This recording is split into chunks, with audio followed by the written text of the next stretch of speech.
নমস্কার বন্ধুরা, welcome back to my channel Bangali special রান্না। আজকে আবারও নিয়ে চলে এসেছি মায়ের হাতের একটা সুস্বাদু রেসিপি, আলু পটল দিয়ে কষা। তো দেখো, এখানে কড়াই গরম করে নিয়ে মা এখানে সর্ষের তেল দিয়ে দিয়েছে। এটা খুব বেশি তেল দেওয়ার দরকার নেই, এই তেলেই কিন্তু পুরো রান্নাটা হবে। এবারে পটলগুলোকে ঠিক এরকম সাইজ করে কেটে নিয়েছে। এবারে এর মধ্যে তেলের মধ্যে ছেড়ে দিয়ে দিল নুন, দিয়ে ভালো করে নাড়িয়ে নেবে।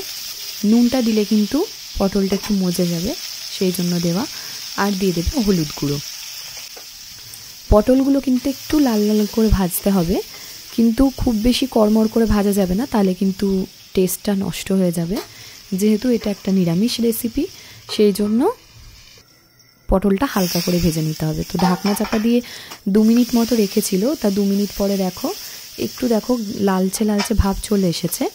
এবারে কিন্তু মা পটলগুলোকে তুলে নেবে। তোমরা যারা চ্যানেলে আমাদের নতুন, তারা কিন্তু অবশ্যই বাঙালি স্পেশাল রান্না চ্যানেলটিকে সাবস্ক্রাইব করতে ভুলো না। আর সবার আগে মজাদার রেসিপি ভিডিও দেখার জন্য পাশে থাকা বেল আইকনটিতে কিন্তু ক্লিক করতে হবে। তো দেখো, মায়ের পটল ভাজা কমপ্লিট হয়ে গেছে। এবার এই পটলগুলোকে একটা প্লেটের মধ্যে তুলে নিচ্ছে। এবার ওই একই তেলের মধ্যে একটু গোটা জিরে ফোড়ন দিয়ে নেবে, দিয়ে দেবে একটা তেজপাতা। ফোড়নটা একটু হালকা গন্ধ ছাড়লে এর মধ্যে দিয়ে দেবে আলুগুলোকে মা এইভাবে কেটে নিয়েছে। তো দেখো, একটু ভালো করে নাড়াচাড়া করে নিচ্ছে। এখানে কিন্তু আলু আলাদা করে আর ভাজেনি, ওই ফোড়নের সঙ্গেই ভেজে নিচ্ছে। তা 2 মিনিট আবার চাপা দিয়ে রেখেছিল, রাখার পরে দিয়ে দিচ্ছে নুন। তো নুনটা কিন্তু খুব বুঝে শুনে দিতে হবে। তারপর অ্যাড করবে হলুদ গুঁড়ো। যেহেতু পটলেও নুন দেওয়া আছে আর আলুটাতের মধ্যেও নুন দেওয়া আছে, সেই জন্য নুনের পরিমাণটা কিন্তু বুঝে দিতে হবে। এবার ওই আলুর মধ্যেই দিয়ে দিচ্ছে আদা কুচোনো বলতে মিহি করে আদাটাকে ঘষে নিয়েছিল মা, দিয়ে আলুটার সঙ্গে মিক্সড করছে। আদাটাকে কিন্তু তেলে দেয়নি। তো এবারে দিয়ে দেবে জিরে বাটা, দিয়ে দেবে ধনের গুঁড়ো, হলুদ গুঁড়ো,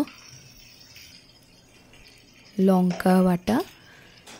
এখানে মা শুকনো লঙ্কাগুলোকে বেটে নিয়েছে ভালো করে। আর দিয়ে দেবে একটু মশলা ধোয়া জল আর পরিমাণ মতো চিনি। এবারে আবার মশলাটাকে ভালো করে আলুটার সঙ্গে কষাতে হবে। তো যেটা বলতে গিয়ে থেমে গেছিলাম, সেটা হচ্ছে তেলের মধ্যে আদাটা দিলে না একটু তিতকুটে ভাব চলে আসে, সেই জন্য আদাটা মা আলুর সঙ্গে দিয়েছে। এবারে অ্যাড করে দিল ভেজে রাখা পটল, দিয়ে ভালো করে আবার মশলাটার সঙ্গে কষাতে হবে। তো নিরামিষ একটা রেসিপি, তোমাদের ভীষণ ভালো লাগবে। এটা যদি লুচি পরোটার সঙ্গে খাওয়া যায় তাহলে তো আর কোনো কথাই থাকে না। এবারে দিয়ে দিল পরিমাণ মতো জল দিয়ে ভালো করে ফুটতে দেবে।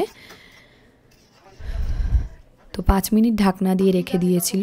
তো ঢাকনা খুলে দেখো, আমাদের কিন্তু আলু আর পটলটা অনেকটাই সেদ্ধ হয়ে এসছে, কিন্তু এতটা ঝোলের প্রয়োজন নেই। একটু মাখো মাখো হবে, তাহলে কিন্তু খেতে ভালো লাগবে। সেই জন্য মা ঝোলটা আরও ফুটিয়ে নিচ্ছে। তো দেখো, 5 মিনিট পর আবার দিয়েছিল 5 মিনিট ঢাকা চাপা দিয়ে রাখতে। তো 5 মিনিট পরে দেখো ঝোলটা কতটা টেনে নিয়েছে, দেখেছো? পুরো মাখো মাখো হয়ে গেছে, আর দেখতেও কি সুন্দর হয়েছে। এখানে কিন্তু মা গরম মশলা আর দেয়নি। তো তোমরা চাইলে কিন্তু এখানে ঘি গরম মশলাও দিতে পারো। তো প্লেটিংটা কেমন লেগেছে সেটা জানিও। আর এই আলু পটল কষা রেসিপি যদি তোমাদের ভালো লেগে থাকে, তাহলে লাইক শেয়ার কমেন্ট করতে ভুলো না। Ta-ta, thank you.